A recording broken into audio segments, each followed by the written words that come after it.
ओम सर्वकामदुधै देवी सर्वतीर्थ अभिचिंतनी पावनी सुरभि श्रेष्ठ देवी तुभ्यं नमो नमः। ज़्यादा समय न लेते हुए मैं भगवान की कथा, सबसे प्रभु की भक्ति है जो शरणम। जब गुरु जी को नारद जी ने नवधा भक्ति का उपदेश दिया तो पहला आया शरणम कीर्तनम विष्णु स्मरणम। पहला भक्ति है श्रवण।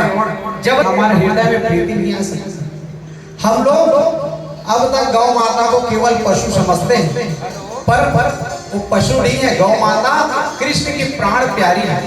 भगवान गौ माता की सेवा करने के लिए अपना नाम गोपाल धारण करके इस धराधाम पर आए। बिना गौ माता के किसी भी मनुष्य का कल्याण नहीं, क्योंकि जब हमारे सनातन धर्म को खत्म करने की बात हुई ना, सनातन धर्म को खत्म करना है तो सबसे पहले गाय पे आक्रमण करो। क्यों? क्योंकि जब माँ ही नहीं रहेगी तो बच्चे को कहां से आचरण मिले, संस्कार मिले। सत्य सनातन धर्म के संस्कार की जरिए जो है वो गाय है। बिना गौ माता के हमारे सनातन धर्म में 16 संस्कार होते हैं, बिना गौ माता के एक ही संस्कार प्रतिपादित नहीं होता। तो गाय हमारे जीवन में जन्म से लेकर मृत्यु तक साथ निभाने वाली होती है। हम जन्म लेते हैं तो भी हमको गौ माता चाहिए, हम छोटा सा पूजन भी करते हैं तो भी हमको गौ माता के गोबर से लेपन। आप कितना भी ग्रेनाइट पत्थर लगा लीजिए अपने पूजा के कमरे में, पर यदि आपको पवित्र करना है उस स्थान पर गौ माता का गोबर लेपन करना होगा। मैं भागवत जी की पाठ कर रहा हूँ निरंतर घर में, प्रतिदिन एक अध्याय।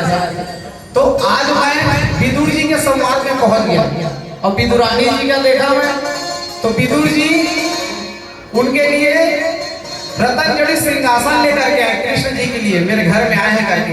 पर हमारे कन्हैया इतने छलिया है कि गोबर से लेपन किए हुए उस जमीन पर बैठ गए और विदुरानी के द्वारा छिलके को तो हम लोग घर में गौ माता नहीं रख सकते, कोई बात नहीं, पर अपने हृदय में गौ माता के प्रति प्रेम तो रख सकते हैं। भगवान ने जिस गौ माता की सेवा कर करके आप लोगों को प्रेरणा दिया, और यदि देखिए हमारे बच्चों को संस्कार चाहिए तो गौ माता का दूध पिलाइए, क्योंकि संस्कार की जननी गाय है। कृष्ण और कंस खानदान कौन थे? मामा और भांजे। यहाँ पर बात खानदान की नहीं होती। यदि हम ब्राह्मण हैं तो हमारा बेटा भी उच्च कोटि का ब्राह्मण निकलेगा, ऐसा नहीं होता, खान पान का होता है। तो कंस पीता था शराब मदिरा, कृष्ण क्या पीते थे? दूध। तो जो दूध पीने वाला है वो आपके नाम को अमर कर देगा। गोविंद ने गीता को गाया, मानव को निज धर्म सिखाया। जो गौ माता का दूध पीते हैं, जो अपने बच्चों को गौ माता का दूध पिलाते हैं, उनका बच्चा कभी कुशल में नहीं जा सकता, हमेशा सत्संग में ही आएगा। यदि हमें अपने बच्चों को संस्कार देना है तो कोई आजकल के इंग्लिश मीडियम स्कूल वाले नहीं दे सकते। पहली जननी माँ ही उसको संस्कारवान बना सकती है बच्चों को। आज हम लोग देखते हैं आज के परिप्रेक्ष्य में आज की युवा पीढ़ी इतने तेजी से नशा की ओर अग्रसर हो रही है, इसका कारण एकमात्र है गौ माता का सानिध्य से दूर। क्योंकि सात्विक श्रद्धा धेनु सुहाई, सात्विकता गौ माता में ही है। एक बार सनातन धर्म को खत्म करने की बात हुई तो पहली आक्रमण गौ माता पे कर दो। अगर गाय नहीं बचेगी, इस भारत की मूल गौ माता है, आधार, सनातन धर्म की मूल आधार गौ माता है। यदि गौ माता खत्म हो गई तो हम संस्कार विहीन हो जाएंगे, और संस्कार विहीन मनुष्यों का पतन तो ऐसे ही हो जाएगा। यदि हमको अपना संस्कृति बचाना है तो गौ माता को बचाना होगा। हम लोग अपने घर में गौ ना रख सकते हैं, कोई बात नहीं, पर अपने हृदय में गाय के प्रति प्रेम रखें। जहाँ पर भी गौ माता की सेवा हो रही हो, कहीं पर आपको गौ माता चोटिल दिख रही हो, उसकी सेवा करिए, क्योंकि भगवान ने हमें सामर्थ्यवान बनाया है, विवेक दिया है कि वो गौ माता अपने संकट को दूर नहीं कर सकती, हमारे माध्यम से उसकी संकट दूर कर सकती है। तो हमें जो मनुष्य शरीर मिला है इसका सदुपयोग करिए, गौ माता की सेवा में अवश्य करिए, ज्यादा समय नहीं लूंगा।